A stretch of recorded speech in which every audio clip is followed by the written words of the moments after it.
Olá, queridos, graça e paz. Aqui é o pastor Edinaldo. Estamos aqui para mais uma escola bíblica dominical e vai ser uma alegria muito grande estarmos juntos mais uma vez e estudando a palavra de Deus. Estamos conversando aí nesses últimos domingos sobre o Espírito Santo e as suas marcas, as suas manifestações na vida da igreja, na vida de cada um de nós.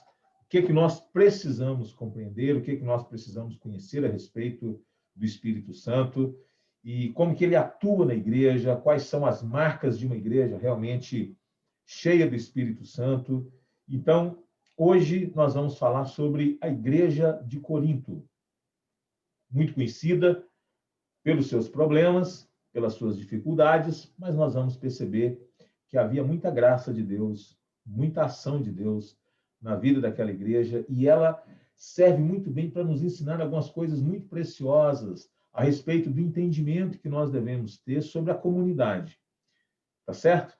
Tendo em vista que a gente tem encontrado pessoas altamente desanimadas, desestimuladas, desencorajadas, decepcionadas com a igreja, se afastando do convívio, não querendo mais a comunhão dos santos, pelo contrário, gostando da ideia de ficarem isoladas, desconectadas, e, e a leitura desta carta, ou de parte dela, é importante para a gente ter assim, uma real noção, um real entendimento sobre o que é a igreja e a nossa participação nela. Qual deve ser a nossa leitura desta comunidade? Então, quero convidar você a estar aqui presente conosco, a nos acompanhar, a compartilhar aí esta aula, tá certo? Depois no nosso canal do YouTube. Se você não se inscreveu, peço que você o faça. Tá joia? Você que é membro aqui dessa comunidade, vamos seguir firmes adiante, com a graça de Deus. Tá joia? Vamos começar, então, lendo aqui na primeira carta de Paulo aos Coríntios, a partir do verso 1, que diz assim: Paulo, chamado pela vontade de Deus para ser apóstolo de Jesus Cristo, e o irmão Sóstenes, a igreja de Deus que está em Corinto, aos santificados em Cristo Jesus, chamados para ser santos, com todos os que em todo lugar invocam o nome de nosso Senhor Jesus Cristo, Senhor deles e nosso. Graça a vós outros e paz da parte de Deus, nosso Pai, e do Senhor Jesus Cristo. Sempre dou graças ao meu Deus a vosso respeito, a propósito da sua graça que vos foi dada em Cristo Jesus, porque em tudo fostes enriquecidos nele, em toda palavra, em todo conhecimento, assim como o testemunho de Cristo tem sido confirmado em vós, de maneira que não vos falte nenhum dom, aguardando a revelação de nosso Senhor Jesus Cristo, o qual também vos confirmará até o fim, para seres irrepreensíveis no dia de nosso Senhor Jesus Cristo. Fiel é Deus, pelo qual fostes chamados à comunhão de seu Filho, Jesus Cristo, nosso Senhor. Rogo-vos, irmãos, pelo nome de nosso Senhor Jesus Cristo, que faleis todos a mesma coisa, e que haja entre vós, e que não haja entre vós divisões, antes sejais inteiramente unidos, na mesma disposição mental e no mesmo parecer. Pois a vosso respeito, meus irmãos, fui informado pelos da casa de Cloé de que há contenda entre vós. Refiro-me ao fato de cada um de vós dizer: eu sou de Paulo, e eu de Apolo, e eu de Cefas, e eu de Cristo. Acaso Cristo está dividido? Foi Paulo crucificado em favor de vós? Ou fostes, porventura, batizados em nome de Paulo? Dou graças a Deus porque a nenhum de vós batizei, exceto Cristo e Gaio. Para que ninguém diga que fostes batizados em meu nome, batizei também os da casa de Estéfanas. Além destes, não me lembro se batizei algum outro. Porque não me enviou Cristo para batizar, mas para pregar o evangelho, não com sabedoria de palavra, para que se não anule a cruz de Cristo. Vamos orar? Obrigado, Senhor, pela bênção deste momento, deste tempo. Quero te agradecer pela vida de cada um que tem se disposto, Senhor Deus, a nos acompanhar. E eu quero agradecer ao Senhor em nome de Jesus. Quantos irmãos, Deus, têm sentido vontade, saudade, tantos meses, ó Deus, sem a comunhão, sem o convívio, e certamente momentos muito tristes.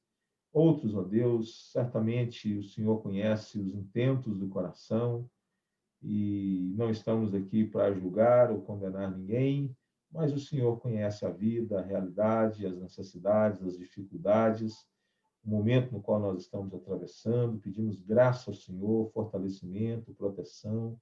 Abençoe a vida de cada irmão, cada lar, com paz, com saúde, com prosperidade, com alegria. Tem misericórdia, Senhor. Nos abençoe aqui neste tempo de estudo da Tua Palavra.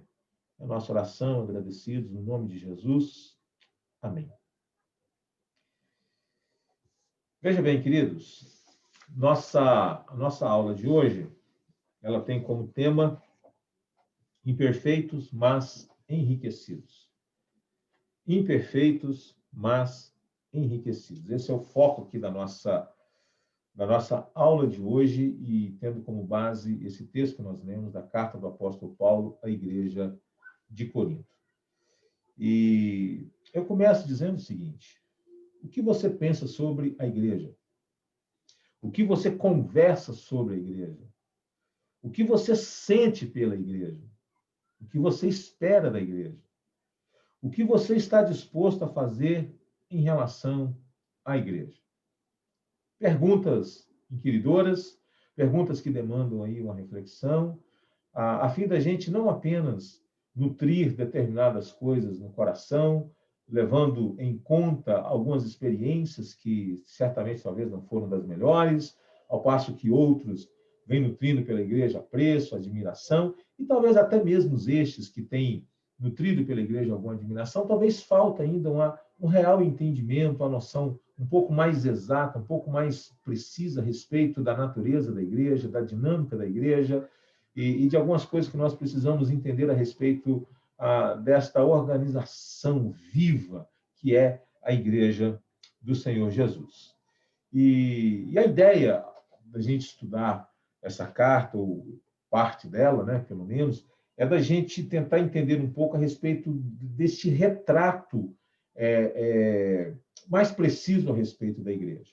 Porque muitas das vezes nós olhamos para a igreja e queremos assim encontrar apenas coisas boas nesta igreja, esquecemos que determinadas coisas se farão presentes na mesma e que nós precisamos aprender a lidar com isso.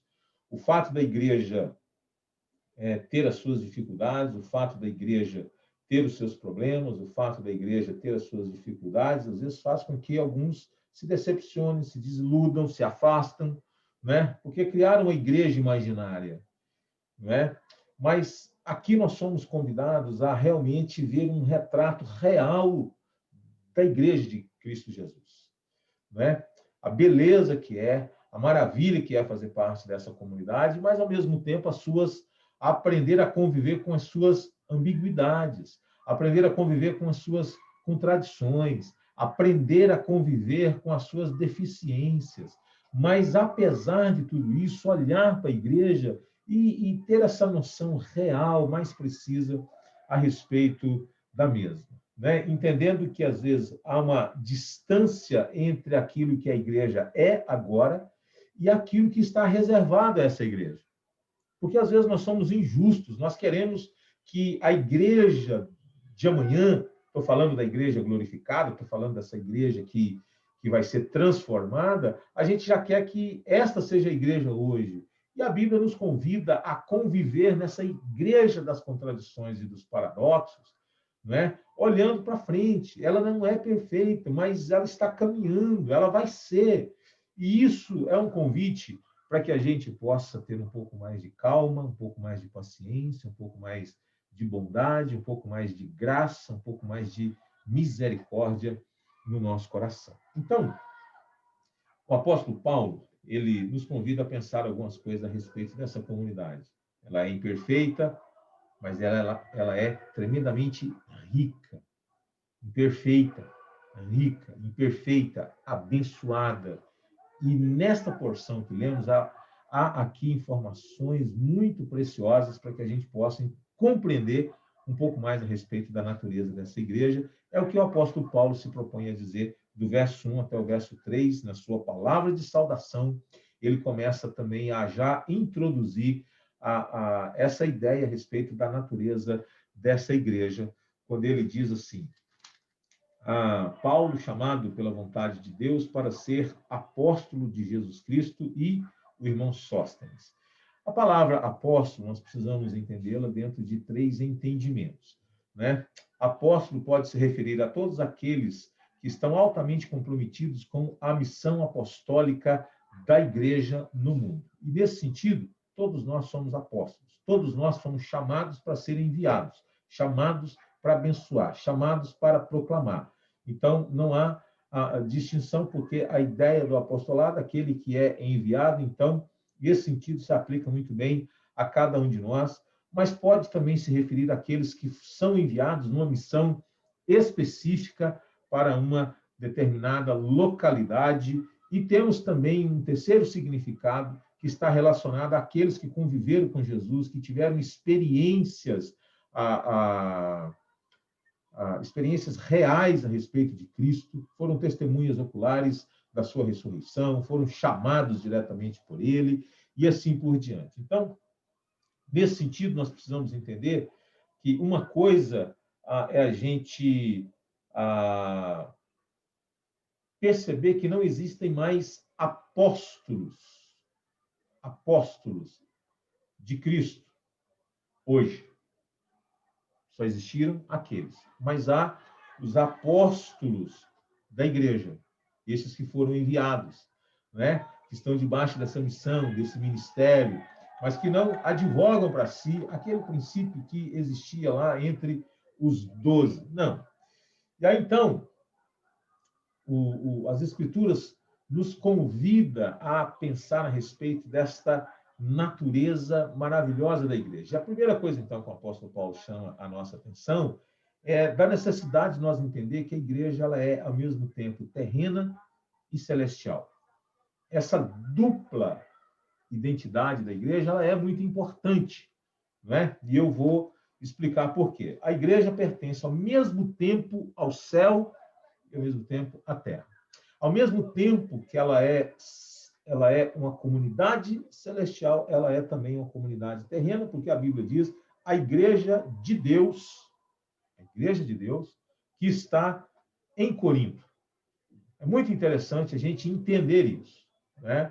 Ela pertence a Deus, ela foi chamada por Deus, ela existe para Deus, ela tem relação com Deus, ela só existe por causa de Deus.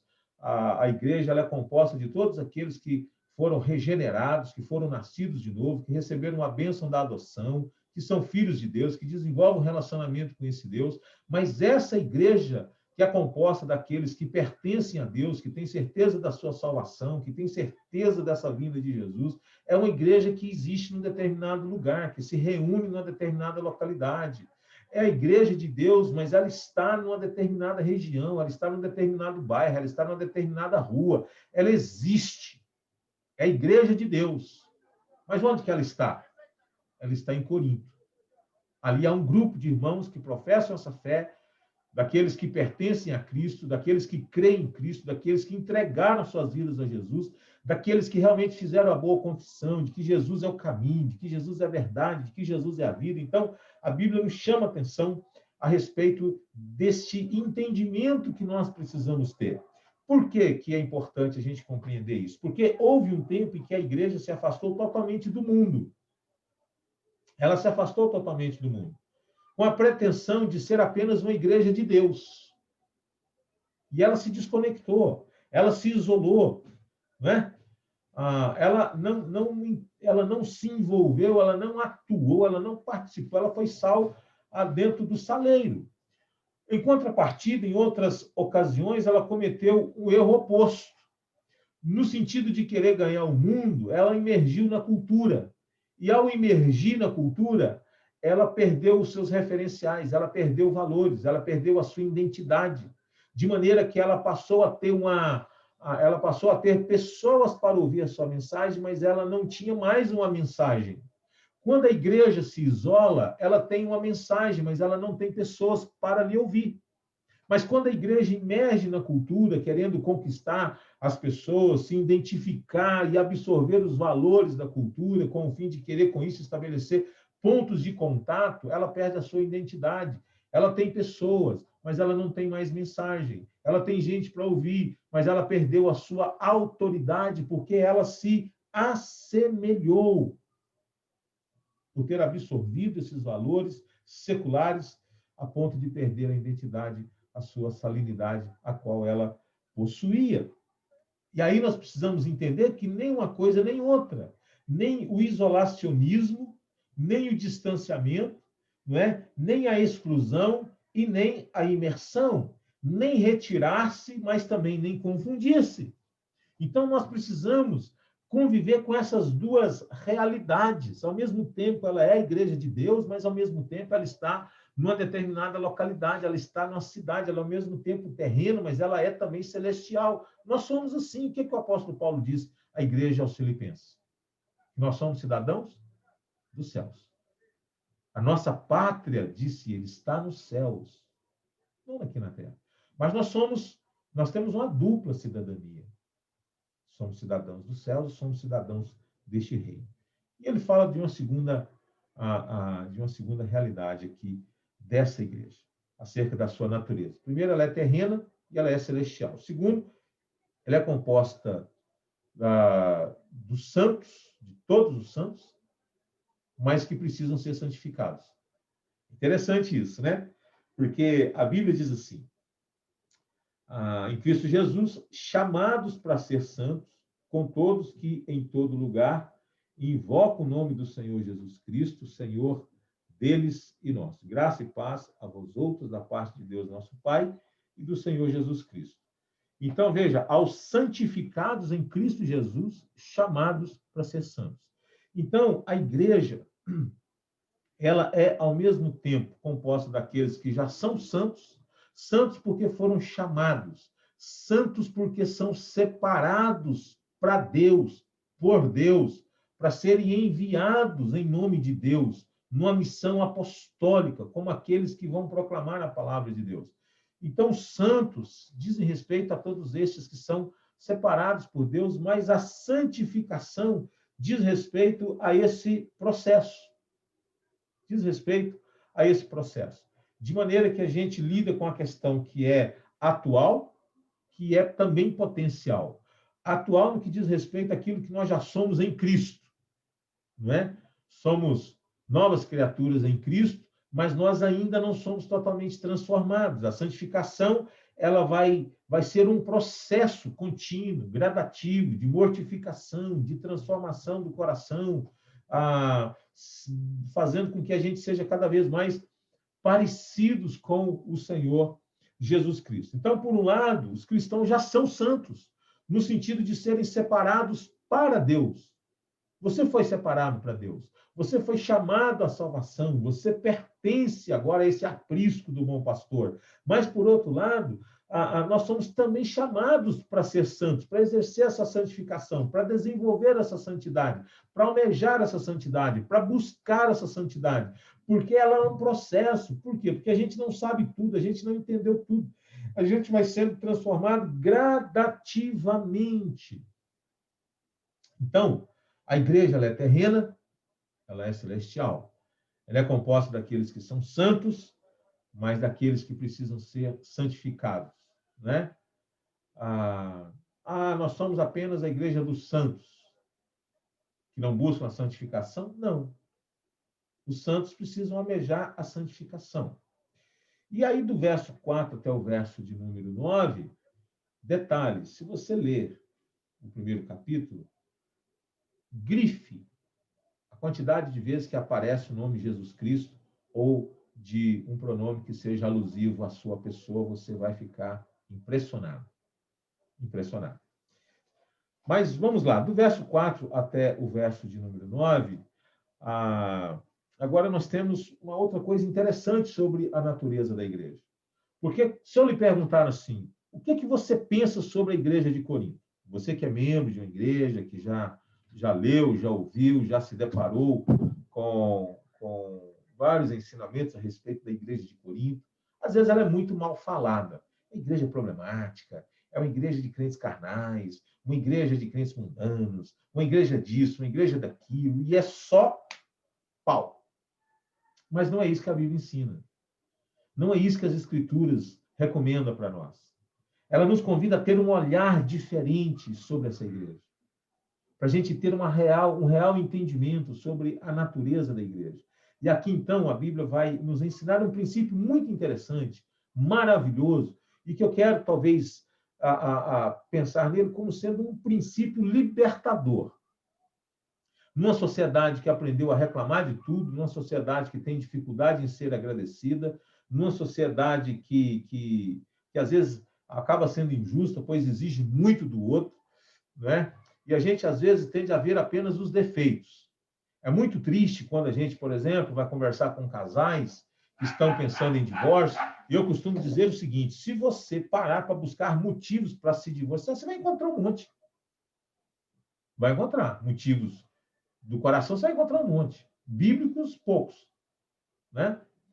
Mas aqueles motivos que estão alinhados ao nosso egoísmo, às nossas vaidades, às nossas carnalidades, né? A gente vai encontrar um monte. Mas se você parar também para pensar, você vai encontrar muitos motivos para caminhar até a 50ª milha. Entendeu, querido? Depende da sua visão. Enquanto alguns olham no mesmo cenário, experimente fazer isso. O que você percebe? Talvez você vai se assustar. A pessoa vai olhar e pensar, não, nossa, mas que lugar horrível, não sei o quê, né? Não tem isso, não tem aquilo. Ao passo que outro já vai olhar, vai ter uma visão assim, vai perceber coisas, vai dar detalhes, vai ver cada coisa enriquecedora e vai contar aquilo assim de uma maneira tão empolgante que você vai pensar, cara, mas eu não vi nada disso. Então, na igreja é assim. E é por isso que Paulo, antes dele fazer críticas à igreja, antes dele fazer qualquer exortação à igreja, ele faz gratidão. A gratidão precede a exortação. A gratidão, ela vem antes de qualquer coisa. A gratidão precede, né, a exortação. Então, o que ele faz aqui? Acompanhe comigo do verso 4 até o verso 9. Quando ele diz, sempre dou graças a meu Deus a vosso respeito. Olha que coisa linda. Você já escreveu assim para alguém? Pessoal, olha, querido irmão, eu quero agradecer a Deus pela sua vida. Louvo a Deus por sua vida. Louvo a Deus pela sua dedicação. Louvo a Deus pelo seu empenho. Louvo a Deus pela sua simplicidade. Louvo a Deus pela sua humildade. Sou grato a Deus pela sua amizade. Sou grato a Deus pelo companheirismo. Muito obrigado. A gente fala isso. Fala, pastor, parabéns. Deus te abençoe. Continue assim. Mas se não, quero encorajá-lo a fazer. É importante isso. Sempre, de vez em quando eu amanheço animado, eu agradeço. Não, sempre dou graças. É o que ele diz. Né? Meu Deus, a vosso respeito, a propósito da sua graça que foi dada em Cristo Jesus. Olha que coisa maravilhosa. A gente olha para a igreja, a gente diz que igreja problemática, que igreja difícil, que igreja carnal, que igreja problema. Olha, se tem uma igreja que eu não gostaria de pastorear, era a igreja de Corinto. Mas a Bíblia nos convida a ter uma leitura diferente. Às vezes nós olhamos para a comunidade e a gente não encontra motivos de agradecer.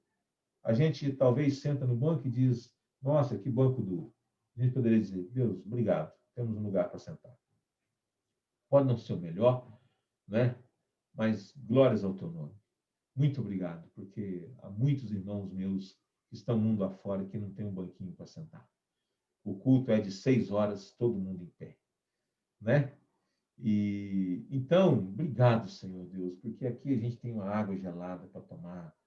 Obrigado, Senhor, porque a gente tem um som. Obrigado. Então, enfim, tantas coisas, não é verdade, irmãos? Que a gente poderia agradecer. E obrigado, Deus. Tão bom quando a gente abre a torneira assim, sai água. Você já agradeceu assim? Quando você abre a torneira, sai água. Que mistério. Você já imaginou que desespero você entrar debaixo de um chuveiro e não ter água? Não é verdade? Há uns anos atrás, a gente enfrentou um racionamento aqui em São Paulo. Foi tão difícil, né? A gente começou a estocar água em casa. Imagina se morar em apartamento, ter que estocar água. É duro, hein? O negócio estava brincadeira, não. Estava complicado o trem. Não é? Mas veja, a gratidão precede a exortação. Nós temos aqui ações de graças, de alguém que continuamente agradecia a Deus. Curiosamente, antes de abordar qualquer elemento negativo da igreja, desunião, imoralidade, litígios, má conduta na ceia do Senhor, Paulo, ele dá graças. Ele tinha tanta coisa para falar dessa igreja, ele poderia começar descendo o chicote. Ele não faz isso, né? Com toda sinceridade, e ele faz isso com toda sinceridade, porque ele sabia que Deus estava realmente, verdadeiramente trabalhando naquela igreja. Ele não está querendo fazer média com ninguém, ele não está querendo falar de uma coisa que não era a realidade. Ele não estava equivocado a respeito das informações que ele tinha naquela igreja, não. Não, ele estava seguro a respeito daquelas informações, mas ele tinha plena consciência que era uma igreja em desenvolvimento, que era uma igreja em crescimento, que era uma igreja que poderia, sim, estar num patamar mais elevado, em termos de maturidade, mas ele sabia que Deus estava trabalhando, ele sabia que Deus estava agindo, então ele tinha esperança de que aquela igreja ia melhorar, ele cria nisso, ele diz, olha, eu agradeço a Deus pelo que Deus já tem feito na vida de vocês, gratidão. Devemos aprender, meus irmãos, a ressaltar aqui os aspectos positivos antes dos aspectos negativos, dar graças pelo bom antes de começar a corrigir ou criticar. Então a gente precisa melhorar nesse sentido. Né? E as pessoas, muitas vezes, estão à procura de uma igreja perfeita. Deixa eu te dizer uma coisa. A igreja do apóstolo Paulo, a igreja de Corinto, é uma igreja muito preciosa para nos ensinar uma coisa linda. Você não vai encontrar uma igreja perfeita aqui na Terra. Não vai. Você pode encontrar igrejas mais maduras, igrejas mais... Mas os mesmos problemas que aqui existiam, você vai encontrar em toda igreja. Em toda igreja. Em toda a igreja. Tá certo? Então, a gratidão pelo que a igreja já é, pelo que Deus já fez, pelo que Deus está fazendo, pelo que Ele ainda vai continuar a fazer. Gratidão por aquilo por onde a igreja ainda há de chegar. Né? Gratidão que vai preceder a murmuração. E aqui ele usa três coisas importantes. Ele usa passado, presente, ele usa o futuro, para referir-se a essa igreja. Né? Porque ele vai dizer, a propósito da sua graça, que vos foi dada em Cristo Jesus. Né? E aqui ele vai dizer no verso 5, porque em tudo fostes enriquecidos nele. Então ele está falando do passado. Está falando de coisas que Jesus fez por eles, enriquecido na palavra, enriquecido no conhecimento, tanto para a salvação como para o serviço. Eles foram enriquecidos, né? Em toda a palavra, em todo conhecimento, assim como o testemunho de Cristo tem sido, presta atenção, confirmado em vós. Ele não diz que são descrentes, ele não diz que é um bando de gente nominal que estava dentro da igreja, ele não fala isso. Ele fala do testemunho de Cristo que foi confirmado em vós, de maneira que não vos falte nenhum dom.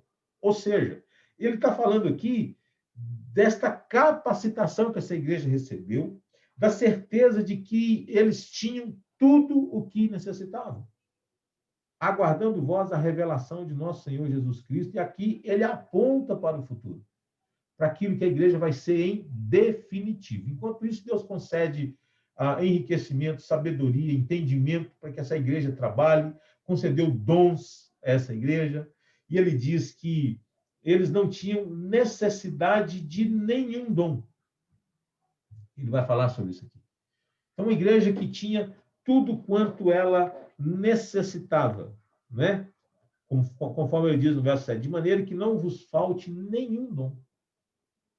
A nossa igreja tem tanta carência, tem tanta necessidade, uma igreja, por menor que seja, eu quero dizer para você que, quantos membros você acha que tinha na igreja de Corinto? 10 mil pessoas? Que isso, rapaz? Que isso? E ele diz que não faltava nenhum dom.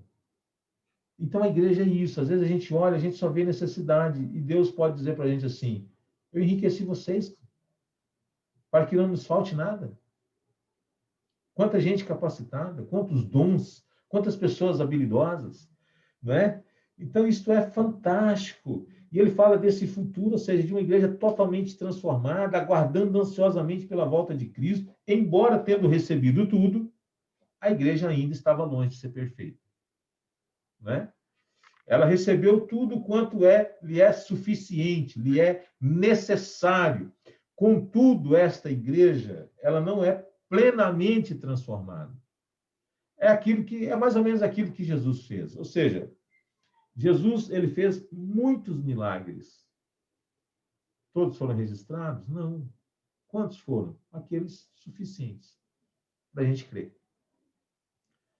O necessário. Não precisamos de tudo. Não precisamos de todos os detalhes. Não precisamos. E aqui, a gente, é mais ou menos isso. A igreja, ela tem tudo que lhe é necessário. Ela ainda não é essa igreja perfeita, mas o que ela precisa para ser um agente de transformação, o que ela precisa para ser instrumento nas mãos de Deus, o que ela precisa para causar um impacto na sua rua, no seu bairro, na sua cidade, ela tem. Ela tem. Por mais que você queira dizer que não tem, tem. Porque você está lá, cara.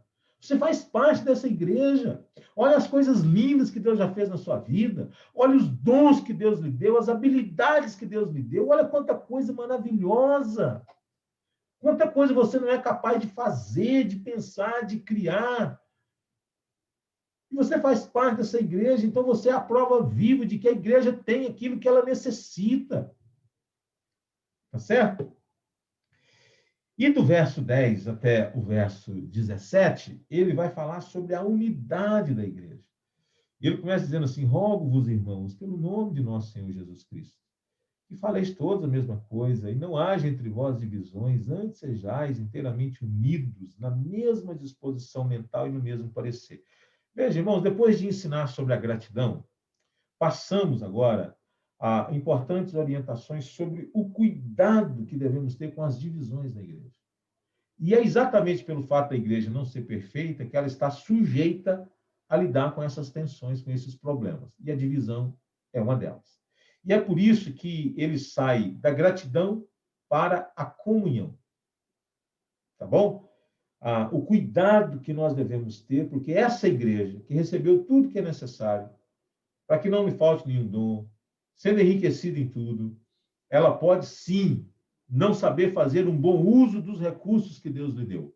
O conhecimento que Deus deu pode se tornar soberba. Os dons que Deus deu pode fazer uma pessoa se tornar vaidosa, com complexo de superioridade.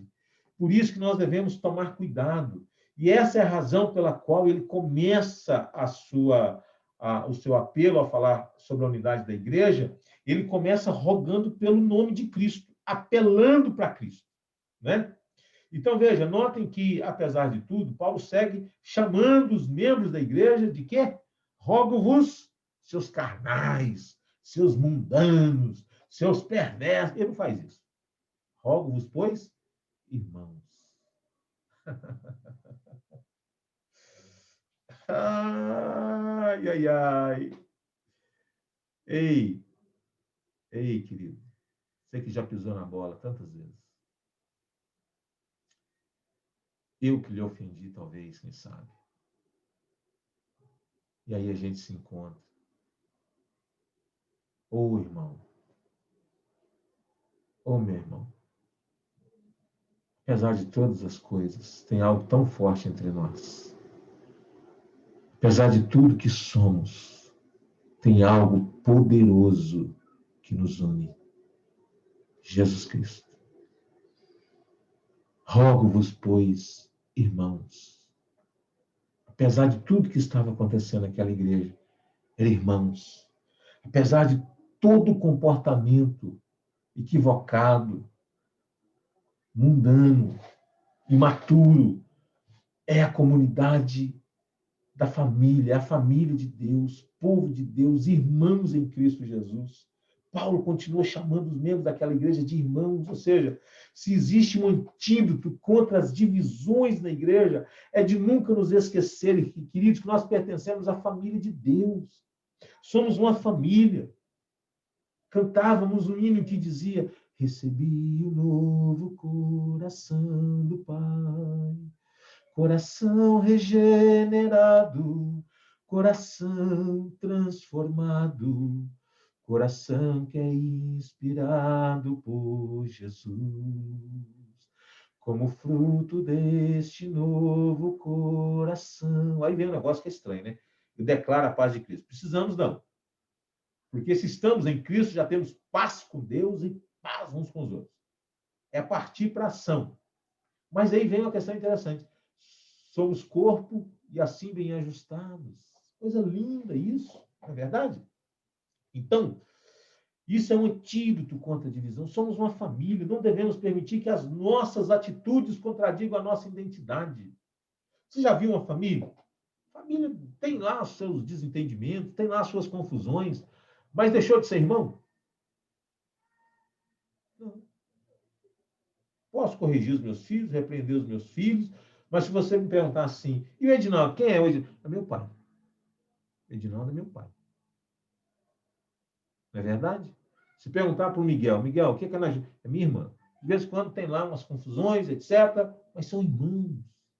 Tem algo forte nessa relação. E nós precisávamos, queridos, e precisamos valorizar isso.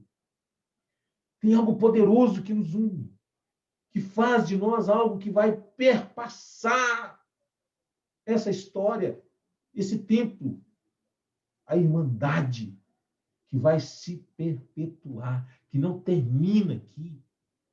Ser irmãos em Cristo, que coisa valiosa. É por isso que Satanás trabalha para destruir, para trazer confusão, para trazer desentendimento, para trazer soberba, para trazer competitividade, para fazer com que o nosso coração fique orgulhoso. É por isso que ele apela aqui para Cristo.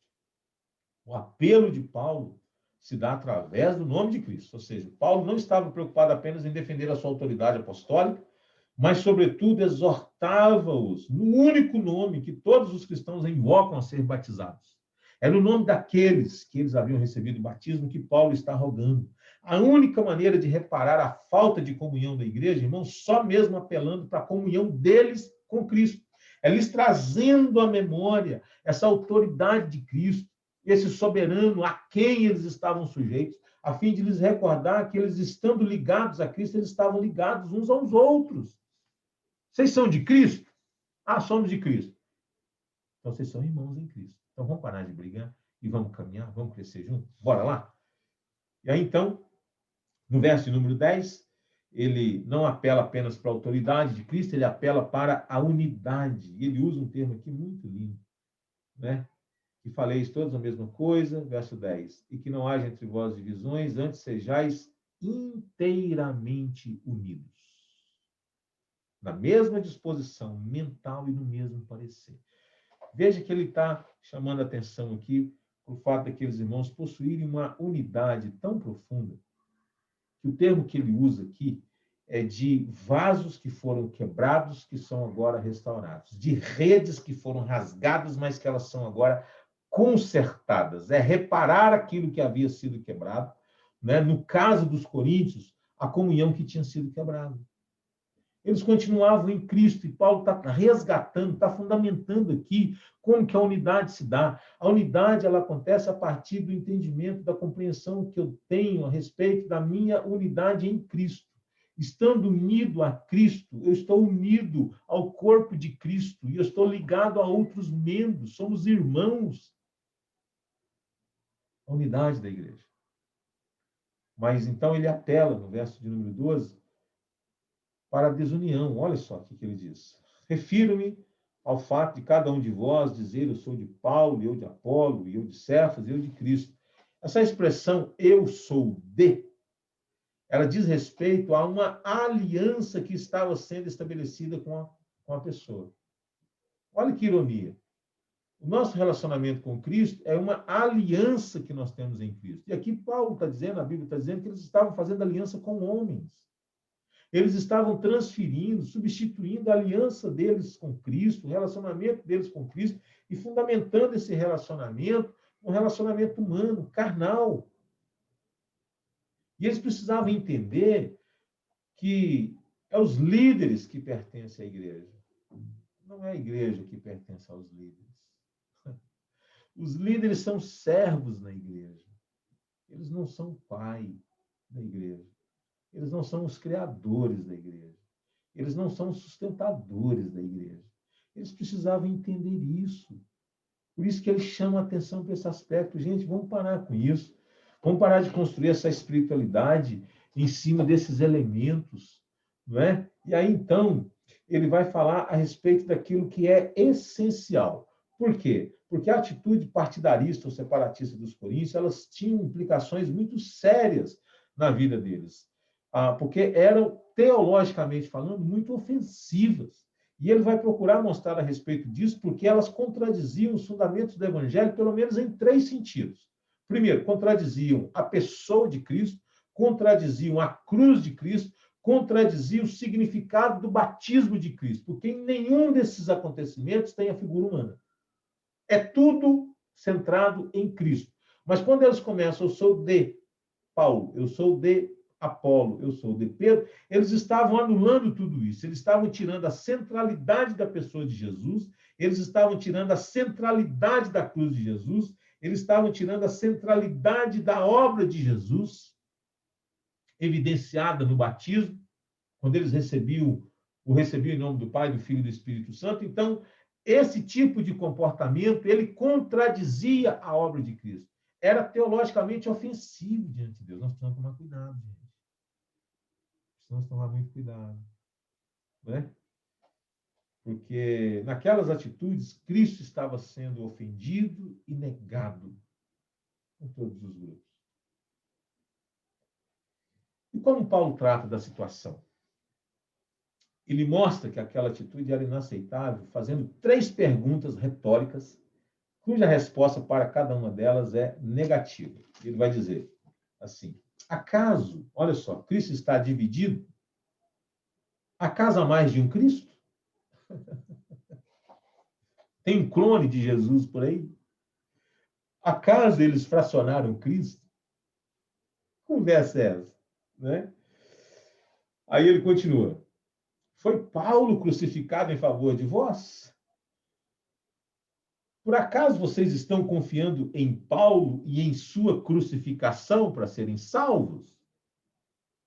É Paulo que morreu na cruz por vocês? Que conversa é essa, gente? Estão perdendo a noção? Me ajuda aí, para com isso. Terceira pergunta. Vocês foram batizados em nome de Paulo? Puxa a memória. Paulo que foi de um senso de humor extraordinário, né? Puxa a memória aí. No dia que vocês foram batizados, como é que foi? Quem é que batizou vocês? Olha, eu batizei uns 2 ou 3 aí. Não me lembro de ter batizado ninguém, né?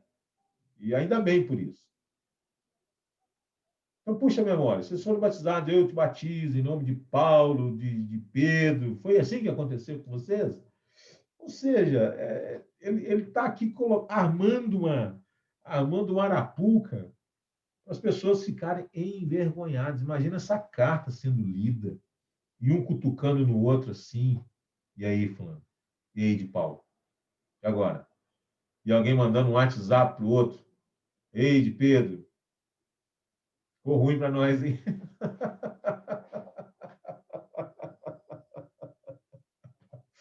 Ei, de Apolo?